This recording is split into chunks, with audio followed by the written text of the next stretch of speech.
As inflation rages on, we explore just why Democrats have embraced the precise positions that threw gasoline on the fire in the first place. I'm Ben Shapiro. This is The Ben Shapiro Show.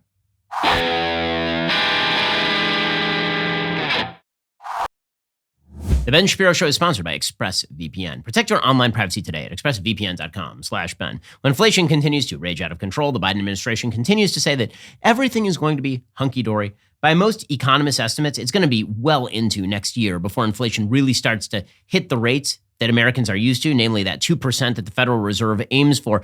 As we know, the Biden administration has blamed everybody except themselves for all of this. But here is the thing.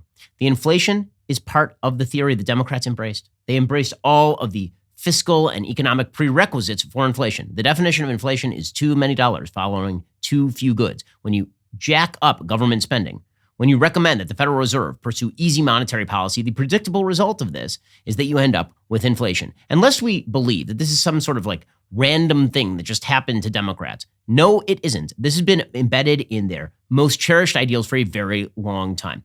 One of the weird things about Joe Biden's presidency is that he was nominated based on the fact that he was not Bernie Sanders and that he was not Elizabeth Warren. And then once he became president, he decided to pursue exactly the same policies that Bernie Sanders or Elizabeth Warren would have pursued. And so to understand what's happening right now, you sort of have to understand what Bernie and Elizabeth Warren were saying way back in the day, meaning like 2019, 2020. So I want to take you in the time machine back to June 12th, 2019, when Bernie Sanders gave a big speech about democratic socialism, which sounds a lot like Build Back Better. If you listen to what he actually says the government ought to do, it sounds exactly like Build Back Better.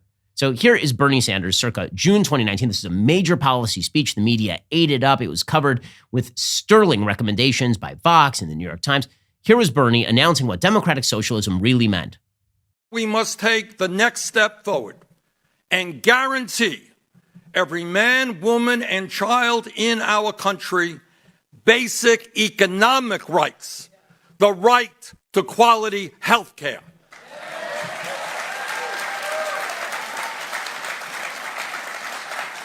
The right to as much education as one needs to succeed in our society. The right to a good job that pays a living wage. The right to affordable housing. The right to a secure retirement. And the right to live in a clean environment. And that is what I mean by democratic socialism. The right to have a unicorn that craps gold. The right to have one type of pudding. It's not very good, but we'll have a lot of it. The right to stand in the bread line. Many things. It'll be unbelievable. And the crowd goes wild. Well, the question, of course, is how you pay for all of these magical rights. Well, first of all, you have to force people to do things they don't want to do, because if you have a right to a service from someone else, they now have a duty to provide you that service. So that is problem number one. But from a fiscal point of view, the answer is somebody has to pay for it. So you're either going to have to radically raise taxes, which is something that Bernie Sanders has indeed proposed, or you're going to have to print an enormous amount of money. And it is no shock that The New Yorker ran a piece, August 2019, titled, "The Economist Who Believes the Government Should Just Print More Money." Stephanie Kelton, a senior economic advisor to Bernie Sanders and professor of economics and public policy at Stony Brook University, is popular in a way that economists almost definitionally are not. Filmmakers trail her with cameras. She goes on international speaking tours and once sold out a basketball arena in Italy. Kelton is the foremost evangelist of a fringe economic movement called modern monetary theory, which argues in part that the government should pay for programs requiring big spending, like the Green New Deal, simply by printing more money. This is a polarizing idea. This spring, Kelton spoke at the Wall Street Journal's Future of Everything Festival. On the dais, a Journal staffer introduced Kelton as an economist with an idea that will either solve the world's problems or send it into ruin. She made a face and then walked on stage. So what exactly does she say? Well, adherents of MMT imagine a world built on MMT principles in which the government provides guaranteed jobs, healthcare, affordable college, launches clean infrastructure projects to replace crumbling highways, airports, and bridges. Kelton, who does at least 5 interviews per week, plus lectures, speaking gigs, and conferences, is, more than anyone else, responsible for building MMT's digital army. So what exactly is MMT? Well, it means that we just spend money and don't worry about it. Okay, so Kelton hears a lot of concerns about MMT. The basic idea of modern monetary theory is we spend a lot of money. People continue to buy our bonds because we're still the best bet on the block. And until that ain't true anymore, we can just continue to spend money and there will be no effect on inflation. So according to the New Yorker, again, August of 2019, she is the chief economic advisor to Bernie Sanders. Quote, Kelton often hears the same concerns about MMT. Most are about inflation.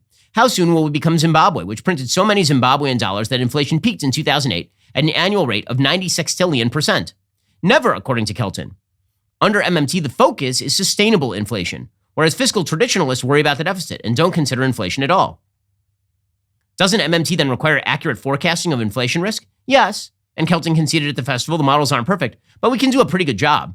Anyway, government spending, she believes, is responsible for just a small part of inflation. Kelton believes that MMT is a new framework, but is founded on old ideas buried and forgotten in the work of foundational economists. Okay, so she was pushing the idea that you could just basically spend money, no problem. This is, again, 2019, quote, the current economic conditions look pretty good for MMT. In Japan, where deficits are high and the interest rate is set at less than zero, the economy is met with no calamity. When Congress passed a tax cut in 2017, the CBO predicted there would be a jump in interest rates caused by the deficit. This has not happened. Still, most mainstream economists view MMT as the cult of the magic money tree. Okay, well, even Paul Krugman had thought this was a bad idea, but most Democrats had started to kind of circulate around these ideas. Elizabeth Warren, who was sort of a warmed-over Bernie Sanders devotee, she gave a speech in December of 2019 at a college called St. Anselm. And she said a couple of things. One, she said the same stuff that Bernie said. We should spend an awful lot of money. Here was Elizabeth Warren circa December 2019. Reagan had it wrong. Our problem isn't big government. Our problem is a government that has been captured by the rich and the powerful. Government could help grow the economy, could create opportunities, could support small businesses and entrepreneurship. But instead, we have a government that works only for those at the top. Reagan liked to talk about freedom, but real freedom isn't living under the thumb of a handful of billionaires and giant corporations. Real freedom isn't living deep in debt, one health scare or one broken transmission away from disaster. Real freedom isn't watching while more and more opportunities get snatched up by the rich and powerful. Real freedom comes when a strong government enforces fair rules and when smart investments give every American the opportunity to prosper.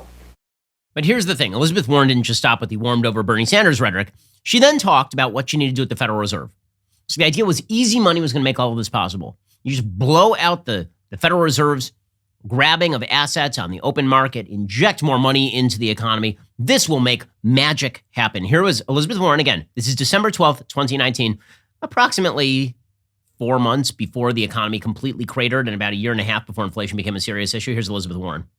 We will appoint a Federal Reserve Board that believes in full employment, that recognizes that inflation fears have been overblown for years, and someone who is willing to let wages grow. That's unbelievable. That clip is unbelievable.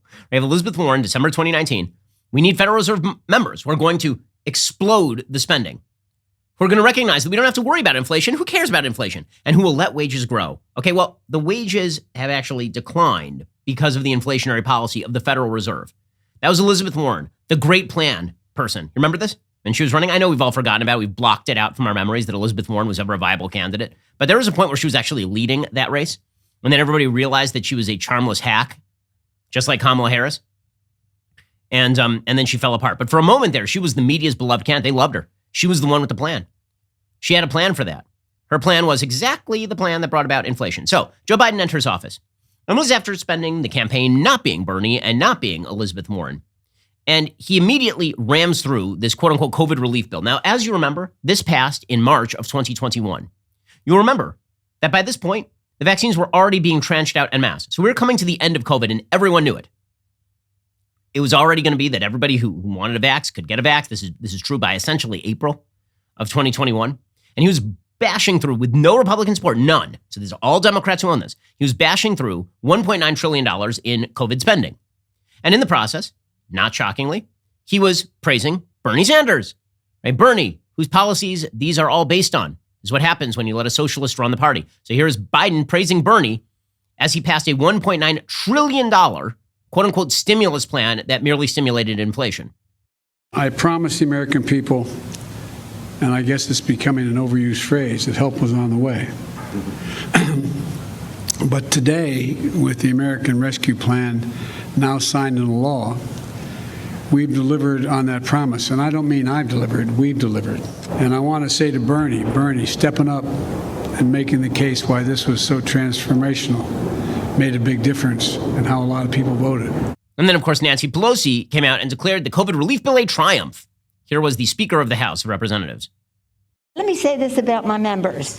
Our chairs were dazzling in their own work, intellect, integrity, imagination for the American people, working with their Senate colleagues. I say their beautiful diversity of our members. And I say to them, our diversity is our strength. Our unity is our power. And in this bill, our diversity to protect everyone in our country, to end the disparity in access to everything that the bill presents. Our diversity was reflected in the House and the Senate in that policy.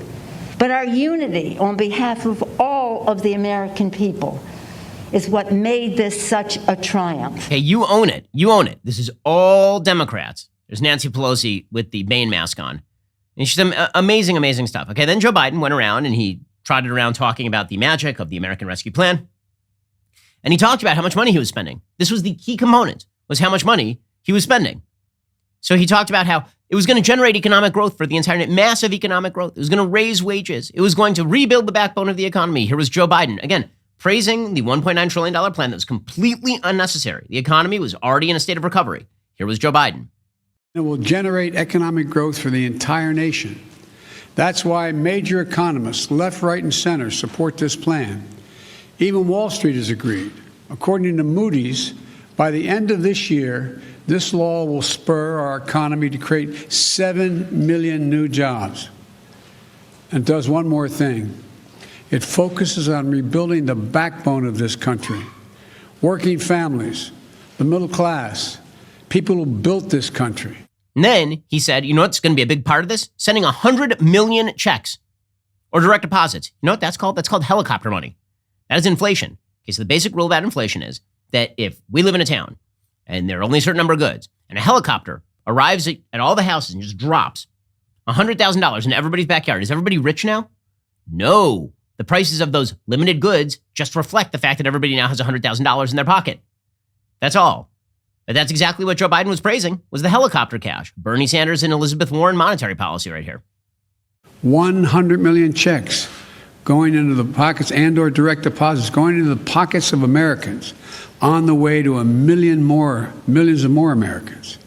That's real progress. By real progress, he means that wages were about to decline significantly over the course of the next year. Okay, so fast forward to like May of 2021. Had they started to pick up on the fact that inflation had already picked up? Nah. Elizabeth Warren was still out there saying, we need more spending. This is nothing, guys. We need our $3 trillion bill back. Maybe more than that. Maybe 7, 8. Who knows? There's no limit. After all, modern monetary theory says you keep spending until there ain't no spending to be done. Here's Elizabeth Warren circa May 2021. Senator Capito has introduced a bill that's about, I think, $500 or $600 billion. Biden's transportation infrastructure bill is about $2 trillion. Mm-hmm. Would you be opposed to any sort of compromise in between? Well, $800 billion, $900 billion? I'm not going to start by negotiating against myself, but understand this. What it's going to take to repair the roads and bridges in America, what it's going to take to make sure that not just part of America has access to broadband, but all of America has access to broadband, and what it's going to take to make sure that we have universal child care that is affordable, available, and high quality all across this nation. That is a big ticket item. And we've got to make sure that we put enough resources in to make that happen. I think that the president's budget, quite frankly, doesn't go quite far enough. The budget doesn't go quite far enough. It doesn't go far enough. The president, by the way, had proposed a $6 trillion budget. But it didn't go far enough. Okay, literally the next day, the questions are already happening. This is in May of 2021, well over a year ago. And the inflation already started to set in. So Jen Psaki, who was then the press secretary for the White House, she was asked about inflation. She's like, oh, it's transitory, no big deal. The Federal Reserve, I would point you to them to speak to or provide analysis or speculation on anything as it relates to inflation or the impact of certain external actions. I will say, as we've said in here before, but we'll reiterate that, of course, we take the possibility of inflation quite seriously. As you know, actions that have been taken to date or proposals that have been made, most economic analysts believe that it will have a temporary or transitory impact. But in terms of analysis on current events, I would point you to the Federal Reserve. Transitory, very transitory. Okay, by July, Joe Biden was still saying that it was transitory. This is July 19th, 2021. As our economy has come roaring back, we've seen some price increases. Some folks have raised worries that this could be a sign of persistent inflation. But that's not our view. Oh. Our experts believe, and the data shows, that most of the price increases we've seen were expected and are expected to be temporary. Reality is you can't flip the global economic light back on and not expect this to happen. As demand returns, there's going to be global supply chain challenges. We've seen that in semiconductors, which are used in automobiles. That global shortage has slowed vehicle production, creating a temporary spike in car prices. That's a real challenge. My administration will do everything we can to address it. It's transitory, though. But again, these disruptions are temporary. Temporary, transitory. We'll get to more on inflation in just 1 second. First, my kids are getting ready to go back to school in just a little while. They're excited to go back to school, but many kids aren't because a lot of kids don't know where their meals are going to be coming from this semester. Well, that's why Good Ranchers has made it their mission to donate 100,000 high-quality meals to kids facing food insecurity and malnourishment this fall semester. For every box ordered through the month of August, Good Ranchers will donate a nutritious meal to a kid in need. Help them reach their goal of 100,000 donated meals by ordering your box today at goodranchers.com/Ben. Good Ranchers is an award-winning food delivery service that ships 100% American meat and seafood directly to your door. Named the best food subscription service earlier this year, Good Ranchers is the fastest-growing meat company in America. They source only the best American farms, so you can trust that you're feeding your family with the highest quality possible every single meal. I know their meat's really good because they actually got me a kosher steak. It was delicious. Plus, right now, you can use my code BEN to get $30 off your order plus free shipping. Your purchase furthers their mission to donate 100,000 high-quality meals to kids in need. It's a great cause. Everybody should rally behind it. Go to goodranchers.com/Ben today. Use my code BEN when you place your order. Let's help these guys hit their goal. September 27, 2021. Fed officials say that the transitory inflation may last quite a while. According to the Wall Street Journal, quote, all year, the Federal Reserve's messaging on inflation has been consistent. This year's surge is transitory. Inflation will soon return close to the central bank's 2% target.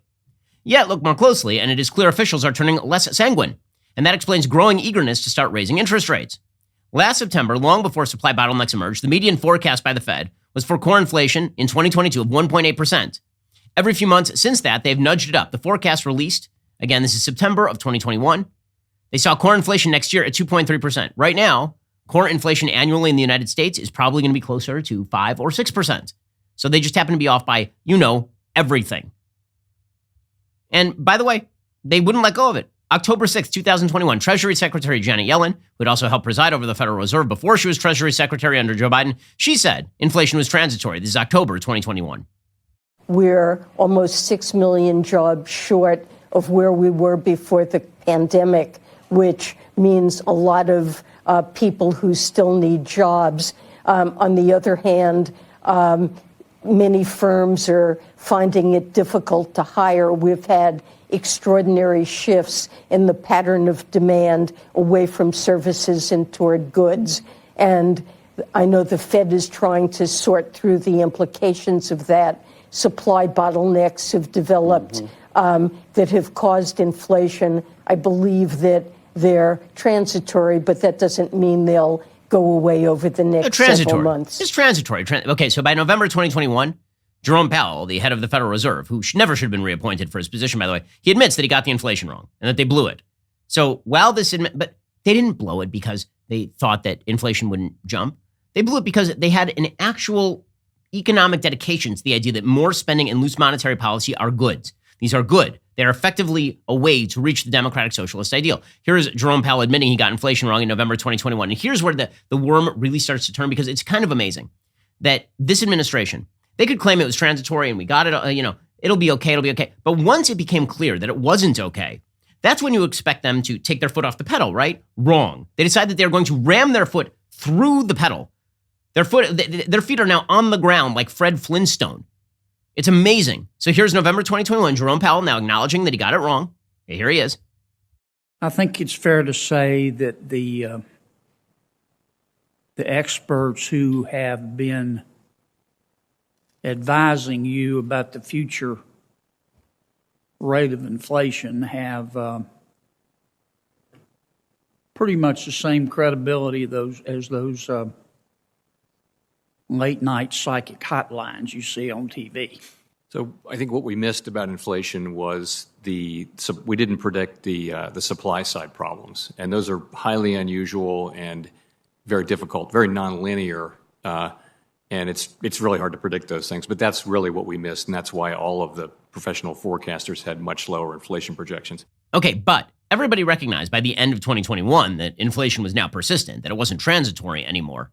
And yet in March of 2022, Joe Biden then proposed a $5.8 trillion budget. $5.8 trillion, including massively higher taxes on corporations and the wealthiest Americans. So a recipe for stagflation, because again, this is part of the Bernie Sanders agenda, is part of the Elizabeth Warren agenda, is part of the Joe Biden agenda, is part of the Democratic agenda writ large. More spending, more regulations, more taxation, more Federal Reserve loose monetary policy. And then you wonder why inflation happened? According to the New York Times, Biden's proposed budget, which of course is never going to pass, but it's a wish list of items, it was essentially designed to raise the spending. And Joe Biden admitted as much. In his State of the Union address, March 1st, 2022, he talked about fighting inflation. And his answer to fighting inflation was wait for it, more spending. Because it's always more spending. Again, it's an ideological thing with these folks. This is why if they get reelected in November, it won't matter what the economic circumstances are. The answer is always the same. You fight inflation by spending more money. And then you fight not inflation by spending more money. And you fight everything by spending more money, as it turns out. You have to fight with your wife, spend more money. Like, always. Everything is fought by spending more money because you just got to spend more money. Here's Joe Biden in March of 2022, again, not all that long ago, talking about the way to fight inflation is to spend more money. One way to fight inflation is to drive down wages and make Americans poorer. I think I have a better idea to fight inflation. Lower your costs, not your wages. That means make more cars and semiconductors in America, more infrastructure and innovation in America, more goods moving faster and cheaper in America, more jobs where you can earn a good living in America. Instead of relying on foreign supply chains, let's make it in America. Economists call this increasing the productive capacity of our economy. I call it building a better America. My plan to fight inflation will lower your costs and lower the deficit. Right. It lowers costs and lowers the deficit by spending more money. I mean, that's how you fight inflation, is by spending more money. Because again, it's all part and parcel of the broader economic agenda here. And it didn't stop right here. I mean, Pete Buttigieg, our much lauded Secretary of Transportation, whose main contribution has been to not do his job, in March, like 2 weeks later, he's saying that we have to spend more because, of course, if you spend more, it reduces the deficit because, you know, that's how spending and deficits work or something.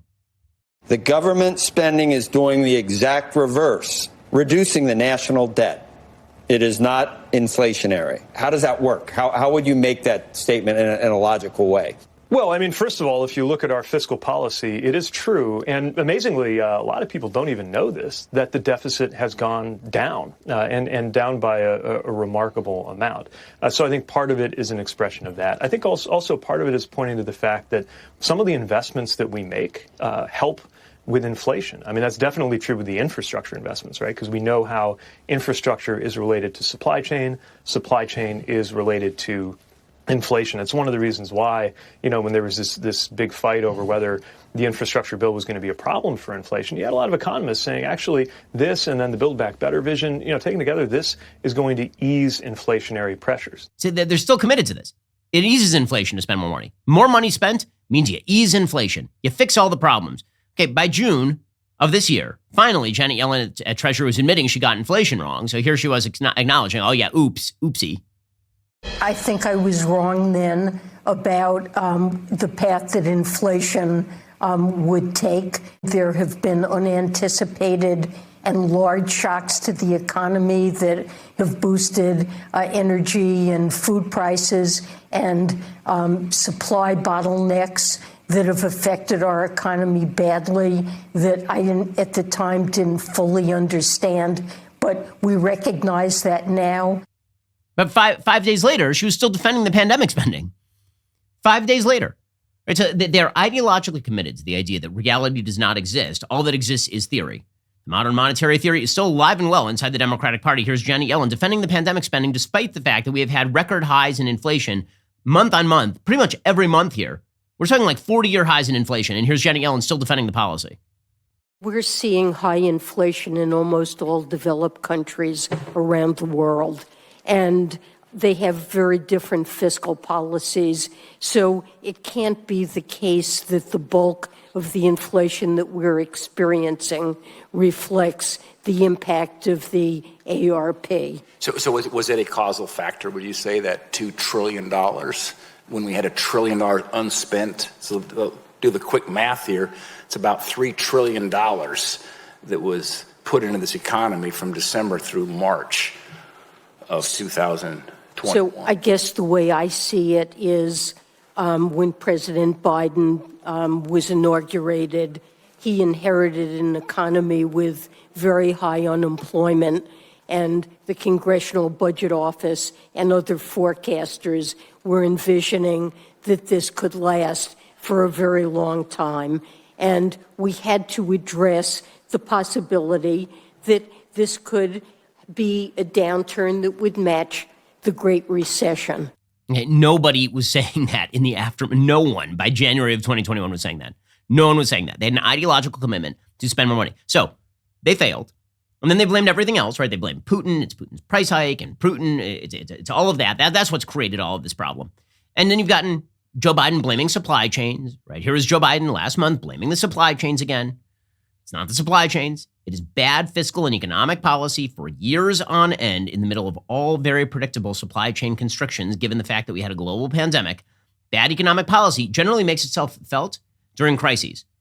And yet they keep pushing. They keep pushing. So here's Joe Biden last month blaming the supply chain still. There are nine major ocean line shipping companies that ship from Asia to the United States. 9. They form 3 consortium. These companies have raised their prices by as much as 1,000%. So everything coming from Asia, they get 90-some% of it, the stuff coming from Asia. People at home trying to make it, paycheck to paycheck are wondering, like, what in God's name do 9 shipping companies have to do with it?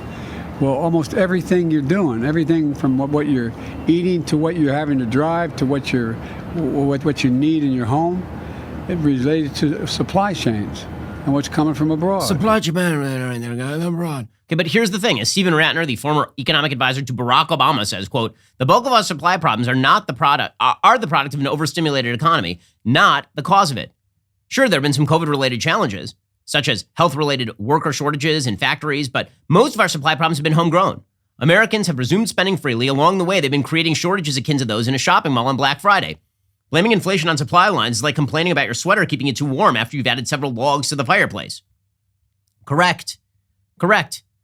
And yet, Joe Biden, they're I keep saying it over and over because it's just, you have to understand this in order to understand why leaving these people in charge of the country is a really, really bad idea. They're ideologically committed to an idea that is likely to result in precisely the thing they said would not happen, because that's the way of the world.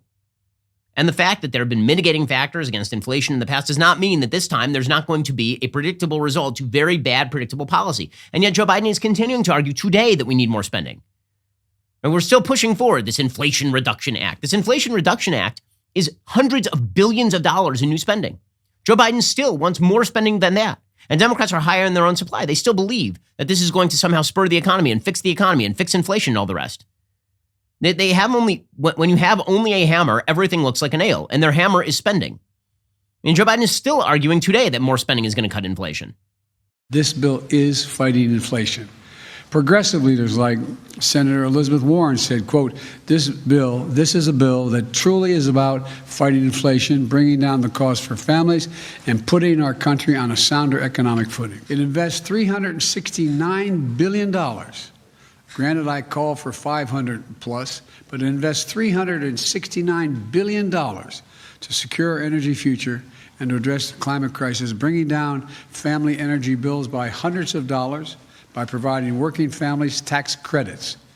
It gives folks rebates to buy new and efficient appliances, to weatherize their homes, and tax credits for heat pumps and rooftop solar. I mean, listen, the simple fact that this idiot is citing Elizabeth Warren as the person who's talking about bringing down inflation.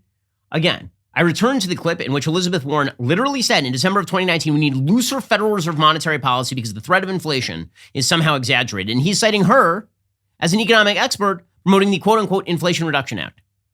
So when friends and family start asking you questions about, things like, are they really responsible for the inflation? Why won't we just vote Democrats? After all, this is all uncertain. It's surprising. It was unforeseen. None of that is true. This is baked into the cake. They've been promoting this policy position for years. When the effects of the policy position become clear, then they run immediately from those and blame external factors, but they are to blame. People should remember that when they go to the ballot box in November. Alrighty, we'll be back here later today with additional content. In the meantime, go check out The Michael Knowles Show. That's available right now at dailywireplus.com. I'm Ben Shapiro. This is The Ben Shapiro Show.